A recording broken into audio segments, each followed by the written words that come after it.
Last, on Everdark, Caemorn is revealed as Callie to his bloodline. And if that's not enough, to top it off, he returns the Harrows back to life. Now a week has passed, and the plan to reintegrate Callie is underway. Episode 142, Confidence.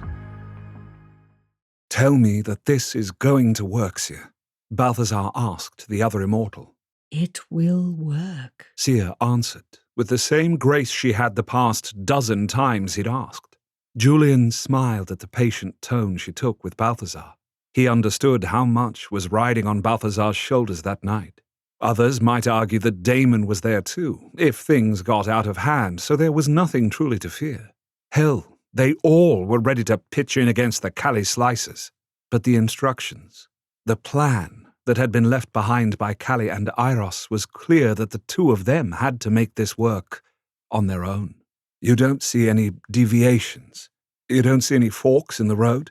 There's not a chance that it could all go sideways?" Balthazar asked Seer. "It will work," she repeated. Balthazar rolled his shoulders and shook out his arms before continuing to move restlessly around the throne room, naturally giving a bouncing bow every time his orbit brought him within a foot or two of the dais where Julian and Damon sat on their thrones. While the streets outside were thronged with vampires, as more and more came to Nightvallen, there were few inside the throne room itself.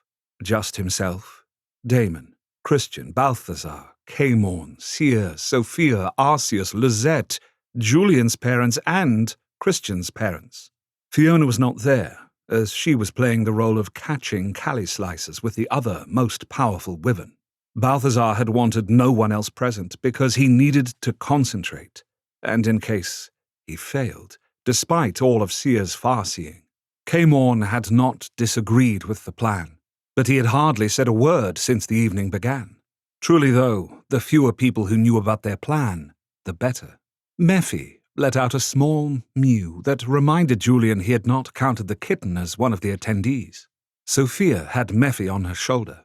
Balthazar couldn't hold the beloved cat and concentrate, but couldn't bear to be away from the black kitten either. Mephi watched Balthazar pace before he yawned and then fell asleep in Sophia's arms. "Mephi is not concerned," Julian said to Damon. "Mephi is right not to be," Damon answered. He took up Julian's nearest hand and laced their fingers together. He slowly rubbed an infinity symbol on the back of Julian's hand that mirrored the one on his wrist. "I heard it from Caemorn's own mouth in Moonfall that everything was going to be all right, but I'm still nervous," Julian admitted. "Understandable." Damon nodded briefly. "If someone had told you that you would become a vampire prince before it happened, and you would like it..." "More than like it," Damon smiled. "More than like it a week before it happened, would you believe it fully? Let alone that your parents would also be returned to you?" "No, definitely not," Julian agreed, smiling so hard his cheeks hurt just thinking about his parents. It still hadn't quite sunk in yet that they were back, even though they were but a foot away from him. "The more we want something, the harder it is to believe we will get it," Damon answered. Christian followed Balthazar with his eyes for a moment, before hopping down from the dais, looping his arm through his master's and pacing alongside him, though now it looked more like a stroll, except it was in a circle or more like a tight oval. Immediately, at Christian's touch, Balthazar smiled and he calmed down a little. "A very little," Julian thought, and a wash of sympathy ran through him again. His mother stirred beside him, leaning down and murmuring in his ear. "Those two are a study in contrasts." She was referring to Balthazar and Caemorn. Aren't they, though? His father said with a grunt of amusement. In contrast to Balthazar's pacing and jerky movements, Caemorn kept himself icily still in the center of the throne room. Julian was pretty sure that he wasn't even breathing. He understood why Caemorn was acting as he was as well. Caemorn, or Callie, was about to become whole once more. Whether he was crazy and homicidal, or himself, would be determined by whether Balthazar could mentally control the Callie Slicers. "Explain the plan again, please, son," his father asked. Julian looked up at his parents' handsome faces. His father was in a tailored suit, looking a bit like Daniel Craig's version of James Bond, with his muscled, compact form, chiseled jawline, and steely blue eyes. His mother wore a black silk top and matching flowing pants. Julian couldn't help but be absurdly proud at the figures they cut. They were already being courted by every vampire bloodline, since neither Damon nor Julian could turn them. Unlike the Thorns, who was seated by Arceus to their left and speaking comfortably to the new preceptor, his parents had no doubts that they wanted to be turned. They were determined never to leave him again. Julian sometimes worried that they were choosing eternity in this life because of the damage losing them the first time had caused him, but they assured him it wasn't so. Damon hadn't even had to tell his parents that who they chose, the same or different vampires as their masters or mistresses, bloodlines and houses, would all be very political. His parents had already figured that out from the get-go. If we play Kingmaker, His mother had said a few nights after they had been brought back. we should... I am king. There is no other. Damon had muttered quietly from the couch where he was sprawled out like a sleeping leopard. The four of them had had dinner in the palace, and now were just relaxing. His parents had dined royally. Damon had taken a few bites, but Julian had been unable to stomach anything but wine. Julian had chuckled and kissed Damon's nose. I knew you were going to say that. Your seer gift? Damon asked, scrunching his nose. No. You are just a tad predictable about king stuff. Julian told him. Damon pouted, which got him another kiss, but this one was on the lips. His mother smiled affectionately at them both. I didn't mean that literally, Damon. We know you rule absolutely. But that also means that whatever Jack and I do will have a huge impact on the power and prestige of whichever bloodlines we choose. Bloodlines? His father quirked his right eyebrow upwards. You're thinking that we should have different bloodlines? I was thinking we should have the same master. Or mistress. His mother grinned. We really need to think about that too. We do? His father asked. Yes, we do. His mother seated herself in one of the overly large chairs, curling one leg beneath her. She and his father were in their adventure clothes, khakis with many pockets and long-sleeved shirts that wicked away sweat. Every moment they hadn't been eating and sleeping they'd spent with Julian and Christian investigating the city. Julian knew she still wanted to check out some of Callie's catacombs that night. I would hope you guys would be choosing someone or some ones you care about, that fits you, because you're going to be with them for a long time, and it's... Julian grimaced. He still had trouble sometimes speaking to his parents as an adult. Well, it's intimate. There, I said it, and I feel my cheeks burning. You're adorable when you blush. His mother beamed at him. Sometimes she forgot he was an adult too, but that was okay. He didn't mind. So there's always sex between the master and mistress and the child? His father looked a little uneasy at this. Julian glanced at Damon. He couldn't imagine not having sex with Damon. But then again, even if he didn't need the Vampire King's blood, he would want to sleep with him. Hearing that thought, Damon smiled at him, a smile that promised much sex later. Does it always involve sex? His mother repeated the question as the silence stretched. I'm guessing that's a yes. His father's mouth twisted as if he tasted something bitter. Julian knew that his parents were completely faithful to one another. Not that they didn't understand others who could have polyamorous relationships, but they had always found completeness in one another, a rare and wonderful thing. It was something he found with Damon. There can be a more paternal or maternal love in the relationship, Damon finally answered. But desire is part of what a vampire is. I don't want to cheat on my husband, His mother said flatly. I'm the same, his father answered and took his mother's hand in his. Then the choices you make about who will turn you become that much more delicate, Damon answered. But it is possible. It can be done. I know our marriage must seem so inconsequential to you after living so long, but not at all. Damon slid an arm around Julian's back. I went into a deep sleep because I could not bear to be without Julian. Remember? His parents gazed at Julian with such love that he blushed some more, squirmed, and lowered his head. Yes, how could we forget that? His mother murmured. Whoever you guys pick, you should love. Julian said. We'll love them too, because they're worthy of it if they've gained your trust. The politics will take care of itself. Damon kissed his shoulder. I think Balthazar would choose us all. He would accept our desire to keep monogamous. His mother said. His father, though, made a face. I don't know if I want to know what everyone is thinking. Imagine being able to shift into an animal form like those Wern. His mother lifted her eyebrows. I wouldn't mind controlling the weather, or using telekinesis, or raising the dead. Callie! Julian was shocked. Considering everything that had happened to them at the hands of Callie, he wouldn't have thought they would consider that bloodline at all. Caemorn actually said that your father and I have a natural affinity for it since we've gone over and come back. His mother said with a shrug. You guys are talking to Caemorn? I thought maybe... Julian broke off. That we would stay way clear of the man who took our first lives? His father gave him a crooked smile. But he gave us our second. His mother pointed out. And he's in your debt enough to give you a third and not demand anything in return. Julian said with an understanding nod. I feel connected to him. I don't know. His mother scrubbed her face with both hands. I truly don't know. Do you, Dad? Julian asked curiously. Yeah, in a way. I don't know either. It feels complicated. His father admitted. But I just don't know. If you don't think of yourself as that much of a reader, I understand.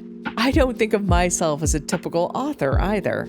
I'm a storyteller, and my only goal is to entertain you with exciting tales of romance and adventure, just like Everdark. I write what I like to read, and that's why you get hot heroes and badass villains, magical powers, fantasy worlds, and, of course, cliffhangers. It's a lot of fun for everyone, and I hope you decide to join in. The link to sign up is in the notes. You do not need to make the decision now, Damon said. There is plenty of time. I wish we could turn you ourselves. Julian said. We know, kiddo. His mother said fondly. She reached over and touched his knee. But we need to be grateful for what we do have together, which is eternity. It's an amazing thing. It was an amazing thing. Again, Julian felt a sense of unreality go through him as he spoke to them now. So you know that Caemorn was able to track down all of the slices of himself this week? Right, and he tagged them somehow? His mother clarified. Yeah, don't ask me how he did that. Christian understands because he helped. It's the equivalent of spraying someone's soul with neon paint that also glows in the dark. Anyways, they found where they all are. Julian explained. And then Fiona and her gang are going to phase to those locations. His father asked. Right. Julian said with a nod. Damon will open all the Everdark gates, then Fiona and the other Wyvern will phase in, grab each Callie slice, and phase here to this room. What about the slice that inhabited Roan Tithe? His mother asked. His parents had already gotten all the information they hadn't been privy to as prisoners of Artemis Callie from their talks with Caemorn, evidently. Where is that part of Callie? Julian knew that this had worried Balthazar a lot. It returned to one of the others and was reincorporated. He was the last one that Caemorn located. Because two of them had combined, he was more powerful and harder to find than the others. I see. His mother's expression hardened. Artemis Callie was powerful enough on his own. And insane. His father's jaw was set. This Roan Tithe tortured Balthazar and everyone else in his house. I heard from Christian. I can't believe he'll go down without a fight. Yeah, it was pretty bad, and I'm sure you're right. Julian agreed. How will Balthazar be able to handle all of them at once? His mother asked. In a way, he will not be. Damon answered. Caemorn is Callie's core. The others are like shadows of him. Iros was always Callie's equal when Callie was whole. Without being whole, Iros will be able to handle the slices. But he had trouble with Artemis Callie and the other slice. Julian pointed out slowly. Damon squeezed his hand. Only because he had not quite yet accepted who he is. Really? His father cracked a smile. Balthazar seems quite comfortable with his palace and his people. Yes. Damon acquiesced with a smile. He does love his luxuries. But Roan, Callie, has made him doubt himself. Taking in Balthazar's pacing, I fear that's still the case. His mother frowned. It will work. Seer's voice rose up, answering Balthazar's repeated question, bringing him back to the present moment. So, when the Callie slices are here, what then, exactly? His father asked. Balthazar will literally change their minds. Basically, he will make the Slice's minds mirror Caemorn's. They will all be in agreement. Julian finished. That'll allow Caemorn to integrate them seamlessly. It's a clever plan. His father said. But not an easy one. His mother pointed out. Nothing worthwhile ever is. Damon said. Seer stiffened slightly and suddenly turned towards them. King Daemon, it is time. Balthazar froze. Christian kissed him and took a few steps away to stand by Arceus and his parents. Christian met Julian's gaze. He felt the touch of his best friend's mind. Moonfall. Remember Moonfall? Christian sent. Caemorn was fully Callie then. This will work. Yes, it'll work. It will. Julian agreed, even as he tightened his grip on Damon's hand. Julian's gaze slid to Caemorn. He had turned towards them. His silver eyes were fixed on Damon. Damon nodded. His red eyes went unfocused as he stared straight ahead. It is done. All gates into the Everdark are open. Fiona, it is time. The last was sent mentally to Fiona, who, along with her people, were already on Earth. We are linked. My power linked to theirs will get them all through. Now. Fiona answered. Incoming? Caemorn murmured, as the first Wyvern vampire phased the first Callie Slice into the room. The Callie Slice was a Werin vampire who immediately burst into a cauldron of bats that proceeded to fly in every direction. Balthazar let out a laugh. Oh, come on. This just makes you easier to control. Balthazar snorted. Iros? Caemorn stated dryly. Balthazar lifted up his hands. Sorry. I've just worked myself up into a lather here, and it's bats. With a snap of his fingers, all the bats fell to the ground as if a gigantic hand had slapped them out of the air. Now, back to one form. The female Werin vampire appeared. And now you're happy to be here. This is what you've planned all along. The female Werin's eyes were unfocused, but then her gaze snapped to Caemorn. She smiled broadly. We've done it. Home, she said as she scrambled to her feet. She reached for Caemorn. A small, sad smile graced Caemorn's handsome visage. Yes. Caemorn said. Home. And she collapsed again. Julian leaned forward. He had not exactly seen the transfer of the soul from her body to Caemorn's, but maybe he had. Amazing, his mother said. And terrible, his father added in a whisper. More Callie Slices appeared then, fast and thick. The skies above Nightvarlen crackled with terrible storms as several Horus vampires were teleported in. Lightning ripped the skies apart, thunder boomed, but the clouds hardly had time to form before Balthazar had them down on the ground and back up again with bright, smiling faces before they collapsed once more. Mirror vampires tried to fade into the crowd, taking on the faces of their Werin captors or Balthazar or Caemorn, and it was when they did this last one that Balthazar would freeze them, somehow wearing Caemorn's face as they willingly gave themselves over to Caemorn seemed appropriate. The siren vampires screeched, which had Julian grimacing and covering his ears, but their voices were cut off in mid-cry. One reached up to his throat as he realized he had lost his weapon and glared at Balthazar. Balthazar actually laughed. This is rather fun. Balthazar swelled with pride. Do not become cocky, Iros. Caemorn reminded him. Even a slice of me is dangerous. Yes, I know. But it is fun, Balthazar insisted. The Asher vampires tried to toss people around to use as missiles. Arceus was lifted from his feet. He called out to Balthazar for A little help. Oh, you big baby. You always wanted to fly. Balthazar laughed, but Arceus was gently placed back upon his feet. The Helm vampires tried to play hide and seek by turning invisible. But while humans might not be able to see them, other vampires easily could, simply by listening for heart, breath, and the faintest scrape of feet. The wyvern vampire Callie Slices appeared to be the hardest, as they teleported away as soon as they were teleported in. The wyvern vampires on their side went after them and brought them back again. They popped in and out of existence. It took Balthazar a bunch of times before he could grab them mentally and keep them pinned in Nightvallen like butterflies to a board. With every transfer, Caemorn's sadness seemed to drop away. Julian could feel what he felt. He leaned forward on the throne as if getting physically closer to Caemorn would give him more insight. The Callie Slicers were happy to return to their core. Caemorn felt that happiness. It did not feel fake, but true. They had been living terrible existences, plagued by madness, anguished by insane thoughts, overwhelmed by out-of-control emotions. Balthazar freed them of such pains, and he brought them peace. Finally, there were no more Callie Slices being brought in.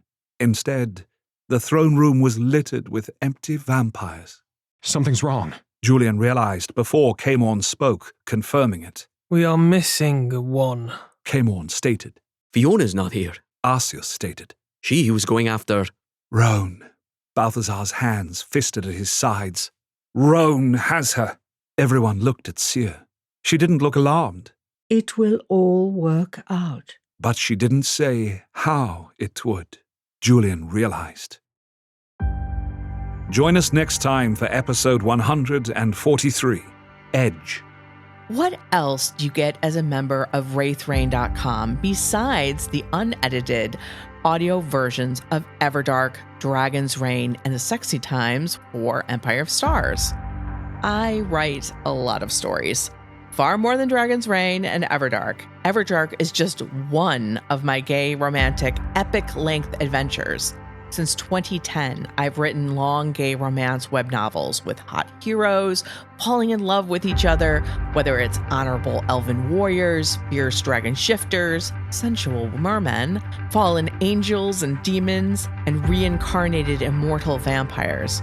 When you join, you can read all of these on my serial membership site.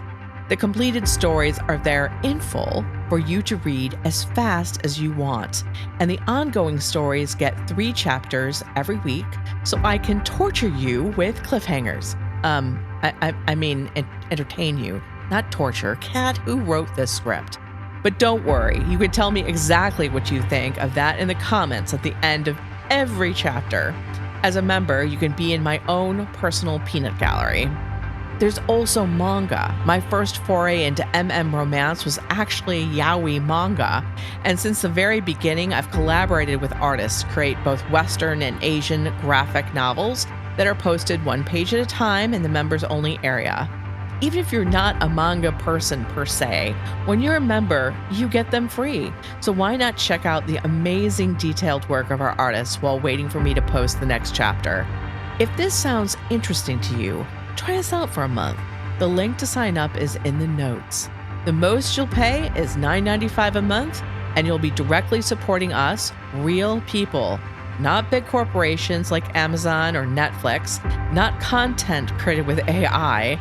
Wraith Rain is a small team of actual humans doing the best we can to transport you with romantic action and adventure stories. We really thank you for your support.